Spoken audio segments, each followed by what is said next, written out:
What's going on, everyone? Welcome back to the show. So we're going to take a look and a listen to Senator Bernie Sanders. He's going to be talking about the infrastructure bills, the first infrastructure bill and the second infrastructure bill. And we were anticipating a vote last week. Obviously, that did not happen.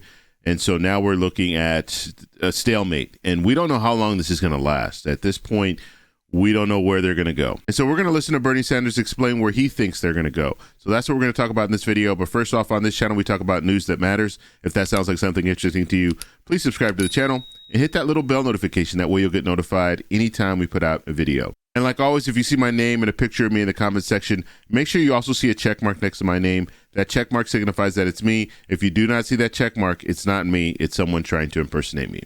Okay, so we're going to go ahead and get right to this clip here. It's probably about 9 minutes. I'm going to talk as we watch it. And then at the end, I'm going to talk a little bit about what I think the Democratic Party needs to do right now when it comes to these infrastructure bills. The Democrats have talked about a few different strategies, but I'm going to tell you what I think needs to happen when it comes to the first infrastructure bill and the second infrastructure bill and getting them both passed in a timely manner. Because sure, you have politicians talking about, yeah, it's going to get done, but when is it going to get done? How long is it going to take? Is it going to be that 6 weeks that President Biden brought up? He said 6 hours, 6 minutes, 6 weeks.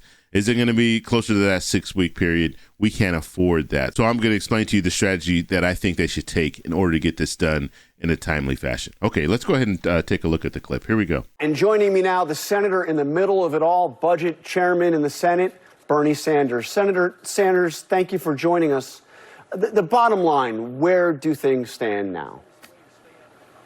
Well, I think we're going to make real progress, and I think, Jonathan, we're going to do what the American people want us to do. And the American people are very clear. They want to substantially lower the cost of prescription drugs. They want to expand home health care so that people are not forced out of their homes into nursing homes. They want to expand Medicare so that elderly people can have dental care, can have hearing aids, can have eyeglasses. They want us to address the existential threat of climate change. And I'll tell you what else they want. They are sick and tired of the rich getting richer and not paying their fair share of taxes. And they want this reconciliation bill to be paid for by doing away with the loopholes that the wealthy and large corporations enjoy. So we have the American people very, very strongly on our side. We've got the President of the United States on our side. We've got 96% of the members of the Democratic caucus in the House on our side. We got all but 2 senators at this point and the Democratic caucus on our side. We're going to win this thing. We're going to pass a strong infrastructure bill to rebuild our crumbling infrastructure, and we're going to pass a reconciliation bill. So, and all the stuff that he's talking about, this is very popular when it comes to the American people. They are for a lot of the stuff that he just mentioned. But you do have the 2 senators that are against that top line number. So they're going to have to come down off the number. There's no other way around it. Even the Senator Sinema and Senator Manchin, they agree with a lot of what's in this bill, the second infrastructure bill. However, that top line number is what they're uncomfortable with. So it has to come down. All right, I want to get to one of those 2 senators that is not with you right now. Senator Sinema, as we heard Rachel Scott refer to, put out a lengthy statement overnight about the failure of the House to vote on that infrastructure bill. She said, in part, the failure of the U.S. House to hold a vote on Infrastructure Investment and Jobs Act is inexcusable and deeply disappointing for communities across our country. Denying Americans millions of good-paying jobs, safer roads, cleaner water, more reliable electricity, and better broadband only hurts everyday families. She accuses you, Senator, and other progressives of pulling off what she calls an ineffective stunt and holding that infrastructure bill hostage to the larger social infrastructure bill. Your response? Well, I think Senator Sinema is wrong. I think from day one, Jonathan, it has been clear. President of the United States has said it. Speaker of the House Pelosi has made it clear. Our Majority Leader in the Senate, Schumer, has made it clear. Both of these bills are going forward in tandem. Going forward in tandem. We've got to pass them both. I voted for the infrastructure bill. It is an important bill. I'm a former mayor. I know how much we have got to address our crumbling infrastructure and create jobs there. But I also know that elderly people in this country cannot chew their food because they don't have teeth in their mouth. I know that the American people are sick and tired of paying 10 times more for prescription drugs than the people of Canada and in other countries. I know that there are young people out there who would love the opportunity to get a higher education but can't afford community college. We're going to make 2 years of community college tuition free.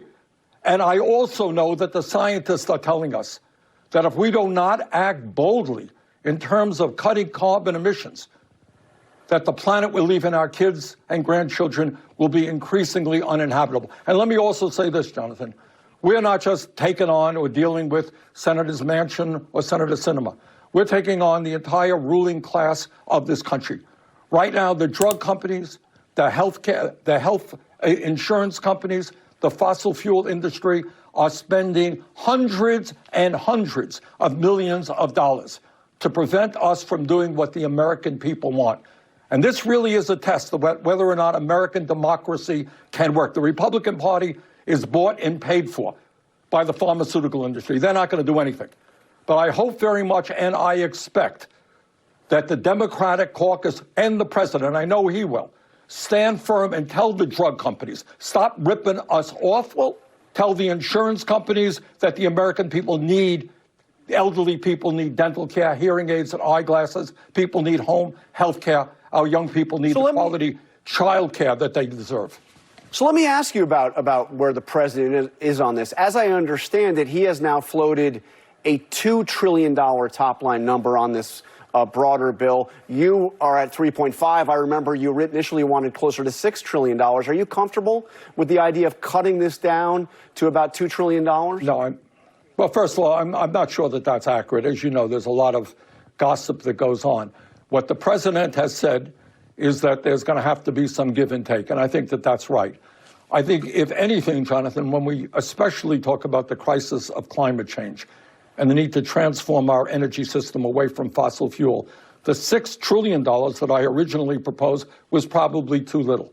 $3.5 trillion should be a minimum, but I accept that there's going to have to be give and take. But at the end of the day, the real okay, so give and take, but not $2 trillion. That's not enough.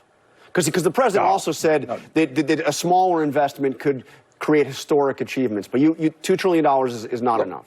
What the president is saying is that what we are trying to do is for the working families of this country, for the children, for the elderly, we're trying to pass the most consequential piece of legislation since the Great Depression. And he's right.